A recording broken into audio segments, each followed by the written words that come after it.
Happy New Comic Book Day, everybody. Another Wednesday, another week of new comics, as well as some comic book industry news and some new recommendations. But before I get into that, I just want to tell you how much time I just wasted before I started recording this video. I wanted to drop some more gameplay from Call of Duty, and I downloaded a stream that I did.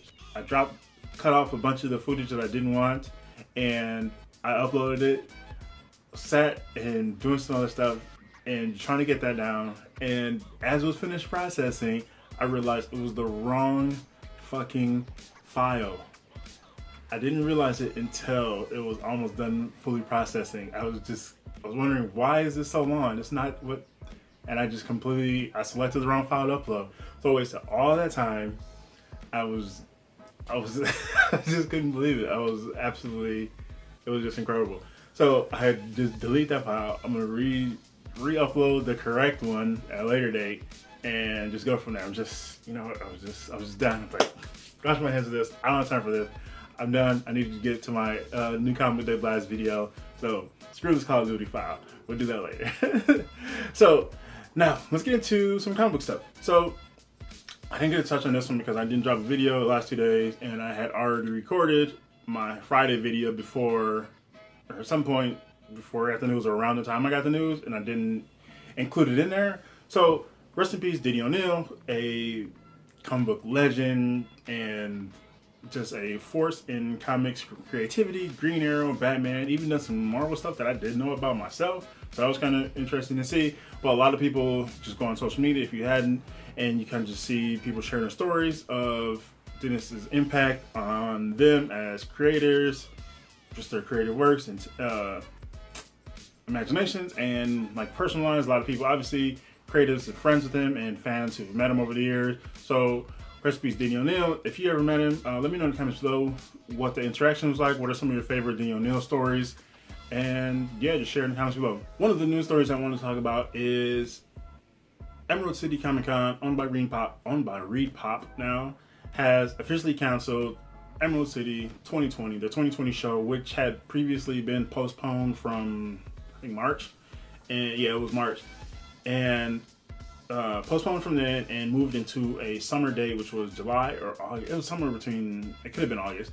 And they just officially canceled the 2020 show. And like, all right, we'll see you next year, 2021, back in Seattle.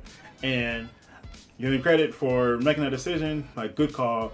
Public health, the health of tons of people, fans, the creators, publishers, the staff of the convention center, as well as ReedPop, everybody, all the organizers behind there, like all of these people's health and well-being, putting that ahead of a convention, which was going to put a bunch of people together in a space, and bring a bunch of money into the area, but you just got to put people's health above all. So they then props for that, because that is a tough call again. But you think about it, like, was it really a tough call? Like, you cancel something, like, you just don't like endanger a bunch of people's health. So give them props for that. Again, I wanted to go to this show this year because I went in 2014, and this year's show original date lined up with my spring break.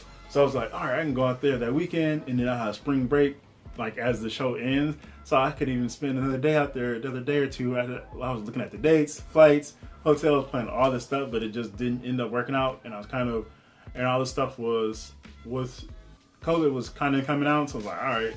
And then just hearing all the stuff about what was happening in Seattle, like, oh, that's not a good look. I don't know about this one. So, and other things just didn't work out. So, all right, cool, whatever. I just say, screw it this year. But then they postponed. I was like, oh, it's going to come back. But I'm like, I don't think that's going to be a good idea, because the way everything was, I'm like, this is not going to happen. But they still had to postpone dates, and they put up the new date, and tickets were still, people still could still hold on to their tickets, their reservations for hotels and stuff. And I'm like, this doesn't work. Like, I don't think that's going to happen. So they just officially canceled that. So yeah, that's that. I'm curious if anybody had plans to attend Emerald City, either the original dates or the new summer date. Again, I just told you what I did, but then I was at C2E2 weeks before, like, the quarantine lockdown kind of went in. So it's like just kind of crazy to think about oh man, I was just in a convention with hundreds of people weeks before all this. What the hell happened there? Because you imagine tons of people probably flew in for this. People driving in from who the hell knows where. Just tons of people involved there. Like, I just can't. Just trying to think about what the hell was even going on there. What was getting passed around? Who absolutely knows? And then you add in con crud. It's just terrible. And I talked about in some video weeks ago about a Florida convention. I think it was in Tampa. Whatever the hell the name of that convention is. They got the green light to hold again. I'm pretty sure, I thought that was for this month. It could have been next month too. So I'm like, in Florida, hell no. Florida's the last place you want to hear anything. They shouldn't be allowed to do anything. Like, seriously, just cut Florida off and just throw that shit in the garbage, because they'll let if anything crazy happens in the United States, Florida is one of the first states that comes to mind. They're gonna, it's just gonna be some crazy shit happening. So yeah, that's that. If you had any plans to attend the conventions this year, what was the status of them? What show was it? And just what do you think about conventions going forward? Let me know in the comments below. But the big news that I really want to talk about was what kind of went down yesterday on Twitter, and I imagine some of the other social media networks. The exposing of Cameron Stewart as basically another comic book industry creeper out there. Several women have shared their stories on Twitter and several tweets from several creators all across America and Canada as well, of Cameron Stewart's behavior over the years and how he has tried to manipulate and groom young creatives, young women, girls, in fact, because you're going back to 16 years old type of thing, and several creators, artists, and probably writers as well, but just creators, some young creators have talked about their experiences with him and how he has tried to cultivate these friendships, groom them, and just how he kind of his predatory behavior toward these young, impressionable, just vulnerable girls trying to get into the comic book industry. And that kind of also inspired other women to share some stories of some other folks around the industry and a few other names, some of them I hadn't even heard of. But it's just kind of one of those things when comics, as just time goes on, like another person pops up with the predatory behavior and just different allegations, and it just kind of circles around, and more people kind of share the stories. And it's kind of one of those things where it's just another open secret in several industries. Obviously, this with film and TV, and maybe music as well. But with comics, it's just kind of those things, because I don't know what it is about the comic industry, but these stories will just pop up, and they're always an open secret, as they are with everything else. But I think with just the way the structure of the comic book industry and publishers and just people trying to break in, it's just, for some reason, it always just seems to stand out unique from all these other realms. So it's just kind of, people just gotta, I don't know, it's hard to say because I'm trying to formulate all my thoughts of this. But like, some of these people are well known. They're, again, it's just these open secrets, and people just have to start calling these people out and get them out of here. But some people, it's just a tough world for just women trying to break in. They just want to break in the industry and make some comics, be creative, and meet cool people, and just tell fun stories, and just enjoy it all. And then they're kind of manipulated at early ages by people they think they who can help them out, or just maybe bounce some ideas off, or just kind of share stories with, and they just get manipulated and taken advantage of. And it's awful. Seriously, it's some of the things that creative, especially people in power. And you think about what comics, you don't think about comics or people in comics having like power, like compared to some other industries, but with the way publishing works, and like all like the publishers, as well as just getting into comics and getting jobs making comics, like there are a lot of gatekeepers, people who have extreme amounts of power, and just like basically like their Rolodexes of people they have, like their contacts and all this stuff. So it's admirable, and you can obviously be seen with women, especially within film. You're talking about the Me Too movement, and those you've seen just around the country with rape kits that get piled up, and just everything, like the harassment that women face when they do report all these incidents, and nothing happens. People don't believe them, and they just get harassed and threatened. And you can clearly understand why people don't report. Men too, men and boys too as well, and like everything in there. So you can't blame them for never wanting to report. So when they do, like, you just have to, it's admirable. Like, it takes a lot of strength to do that, to call out your abuser, to confront them, and you just, I don't know, like, you just want to do whatever you can to get these people out of comics. But the other thing is, with the men, a lot of times you have to, like, some of these people you have to know, like, seriously, like, all these people, like, they're just, sometimes, and I imagine sometimes, yeah, you just don't know, like, people, like, especially if they're infrequent, if you've never even collaborated with them, or if it's been mad infrequent, you're not gonna know everything that they're doing, kind of everything that they're doing shady, like on the other side, like out of public view. But some of these people, like, they have to know. And so, like, calling the question, what are you doing? So all these people who are friends with them, and especially if you see them consistently from a creator standpoint, creator and publisher standpoint, what are they doing? Like, you have to know that something was going on with this person. And when you talk about it from a fan to creator perspective, it's a little harder for fans, because a lot of times, I'll speak personally, sometimes a lot of these creators, I don't even know what they look like. Sometimes I've only ever even read their names. I can't even pronounce some of their names. And until they pop up on a convention flyer promo material in a booklet, like, I don't even know who half these people are. And like I said, with Cameron Stewart, I don't think I've ever even seen a picture of him. I just know one book that he's worked on, which I was having to read at the time. So it's just harder. But for publishers, like, these dudes, it shouldn't fall on women all the time who are the victims in these cases to kind of do all the, all the, like, the heavy work afterwards, light work, whatever you want to call it, for putting these abusers on blast. Like, these people, like, I don't know what it is. Maybe it's just, people just want to enjoy comics, and they don't want to give up that, threaten their friendships, whatever, or threaten paths to future work.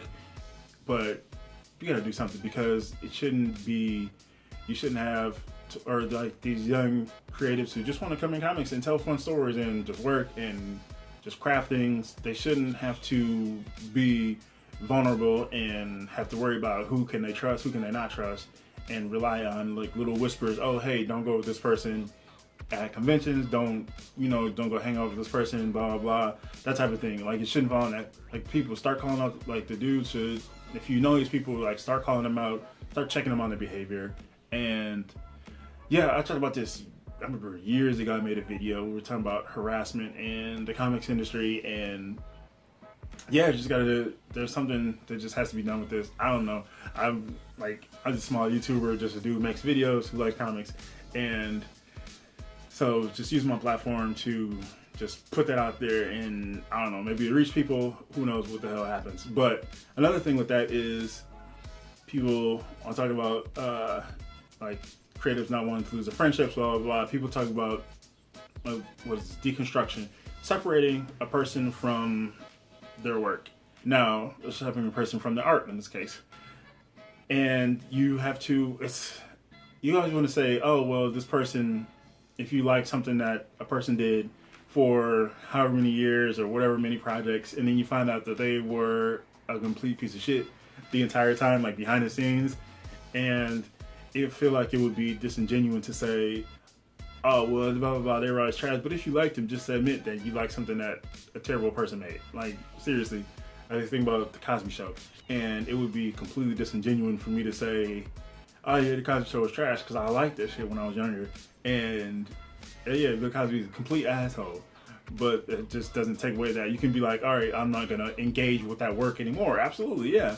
If you find, like Cameron Stewart, if you find out, because I think DC actually or was it DC or another publisher? I think it was DC, but they just canceled the variant that he drew for some upcoming issue. I don't remember what it was, but you can say, all right, I'm not going to support this person anymore, so you can do that.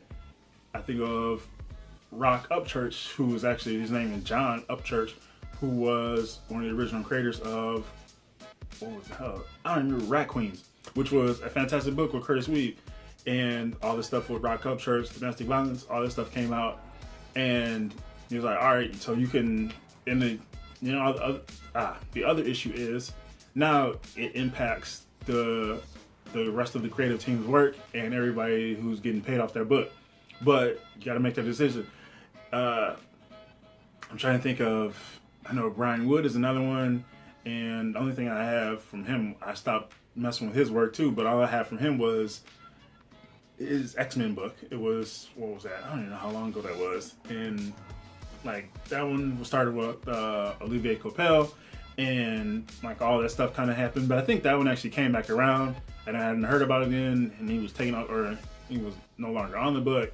But after, when I started seeing his name, and actually I think I forgot about him for a while, and I saw a book that had his name on it, and I was like, oh, I was reading about it, and I was like, wait, Brian, I remember that name. I was like, oh yeah, I'm not messing with that book. So like there's just that, and I don't know, and even like, yeah, there's just tons of people out there, so you have to kind of make that stance or decision, and to say, all right, if this person, clearly this person is terrible, they're a creep, and I'm not going to support their work anymore, and I just, hey, that's fine, like, do it, you can shout it out too, like, hey, you know what, I'm not messing with this person, you say why, blah blah this, but I just, as I said before, it takes a lot of strength for women, especially in this world, and just to kind of call out their abuser or harasser, like all these creeps out there, because they're gonna face a lot of backlash from their fans, because the people who are their, like, those abuser supporters or whatever, apologists, they're thinking about, they don't want something that they like to like not happen anymore, like whatever piece of art that they're interested in, they don't want that to get canceled, blah blah blah, like that. So I was thinking about the people, so I don't know, I don't want to ramble too much with that, but I just wanted to share that out there, because there's some big news that kind of had comics Twitter going up in a storm yesterday. So you can definitely go check that out, go read some of these stories. Maybe you've heard of Cameron Stewart. If not, which, I mean, honestly, again, I don't know what the hell he's ever worked on besides Batgirl.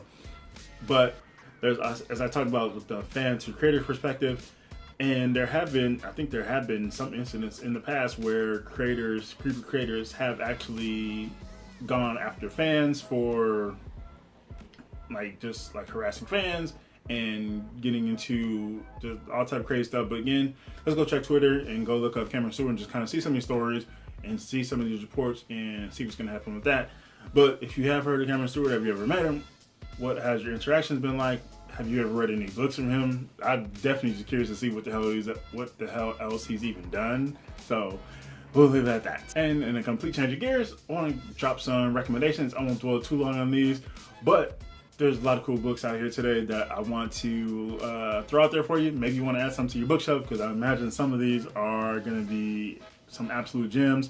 First up, if you like Amanda Conner, which you all should, she has a new art book out today. It is called DC Comics: The Astonishing Art of Amanda Conner, and it's hardcover, perfect for your bookshelf. Go get that.